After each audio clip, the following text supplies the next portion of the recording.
Most Christians will not be able to see this, and most Christians will refuse to see this. And that's understandable. But for all of us who have deconstructed from the Bible, we recognize this, but maybe not into the greater detail that we should. And that is the fact that the Bible shows and demonstrates a God who has some inner issue that causes him to think that he is justified in the punishments of innocent people and continues to punish innocent people for his own sake, thinking that he is doing something righteous, when in fact, he is doing something that is incredibly cruel.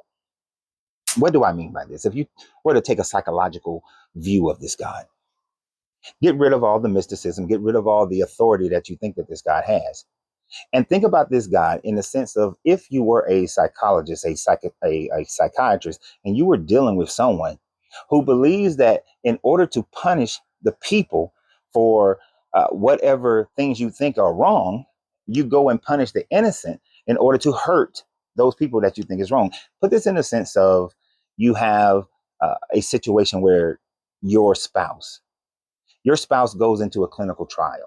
They're given a placebo. During the clinical trials, she perishes because it is a disease that ravages the body.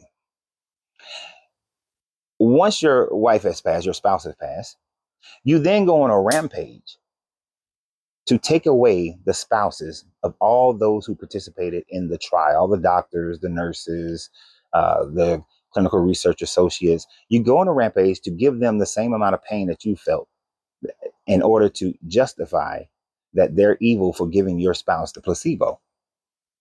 This is somewhat of what we see in this God. This God says that he is the only God and that his people must always worship him. And that if they were to worship any other deity, take their free will, worship any other deity, it is not that he allows them to go on and live their lives how they choose to live their lives, but instead he punishes them. We have these stories of what happened at Horeb when these men saw the Moabite women and they said to themselves, these Moabite women, they nice, they sweet, they look good. I like their pum pum. And instead of this God allowing them to have their free will, this God says, no, I must punish you for not worshiping me, for leaving me. Multiple times within this Bible, we see that this God punishes the children of Israel anytime they start worshiping other deities.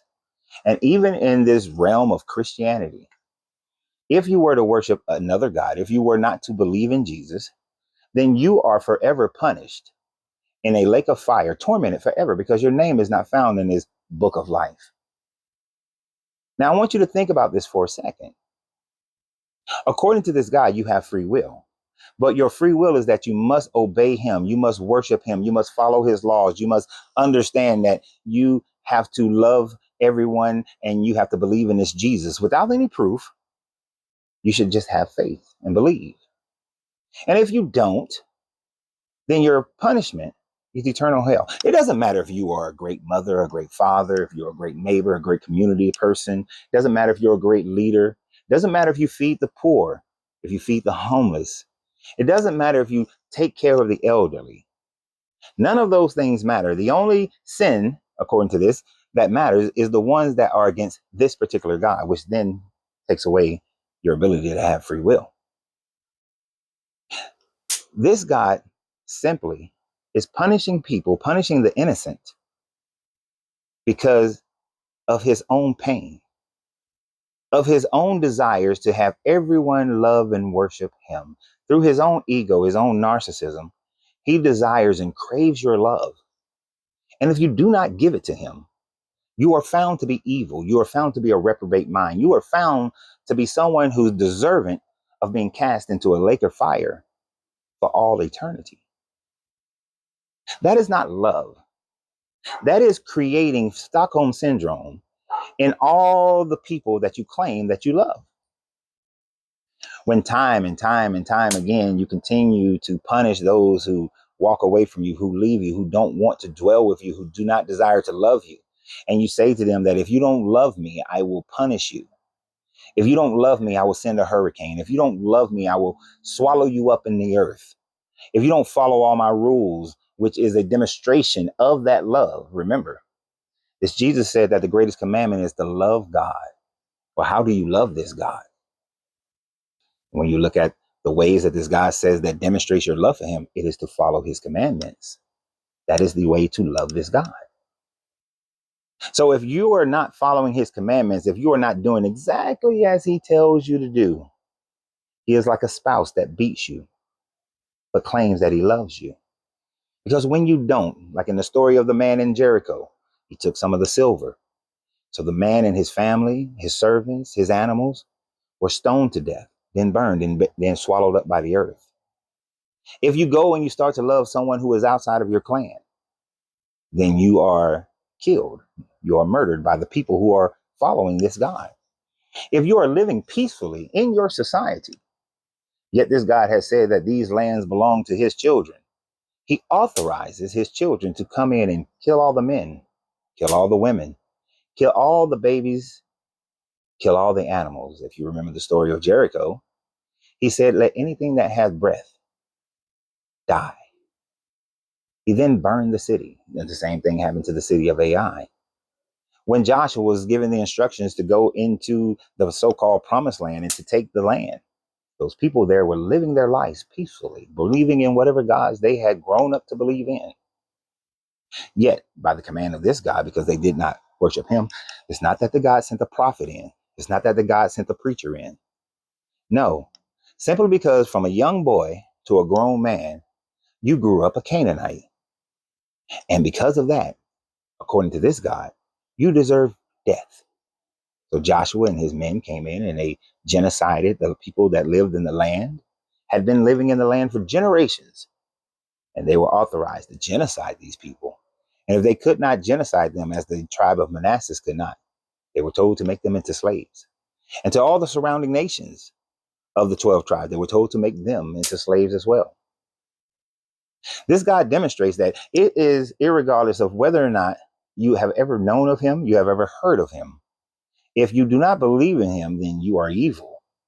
And the people who follow them have this same Stockholm syndrome. It is the same thing as a son who watches his father beats his mother, and then he grows up and he beats his wife. And then his son grows up and beats his wife, and so on and so forth. Because the first thing that a believer in this God would say is, well, those people were evil. Those people were doing child sacrifices. Those people were having sexual immorality. When in fact, the only story you've heard is the story from your God. You actually have no idea how the Canaanite people were living in different tribes. And not all these tribes lived the same way. Many worship different gods that had nothing to do with this God or that God. They didn't all worship the same God. They worshiped many gods. And they lived their life however they lived their lives. The overwhelming majority of the people were not criminals. The overwhelming majority of people were not doing child sacrifice. The overwhelming majority of people weren't doing any of the things that this God claims or his followers claim that they were doing.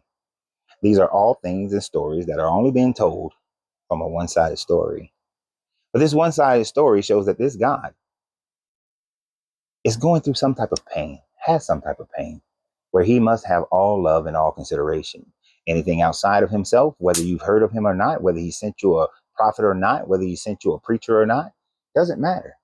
The fact that you were born in another country far, far away, never heard of him, you are deserving of this lake of fire. You're deserving of his anger. You're deserving of the pain that he's now pushing out on you. This is the God of the Bible. This is a God that is in pain. And people have used this God's pain to justify them pushing their pain on other people. It is a philosophical thought process, but it is one that is not without merit, as we can see in story after story of the Bible. This is the motif of this God. This is the mindset of this God.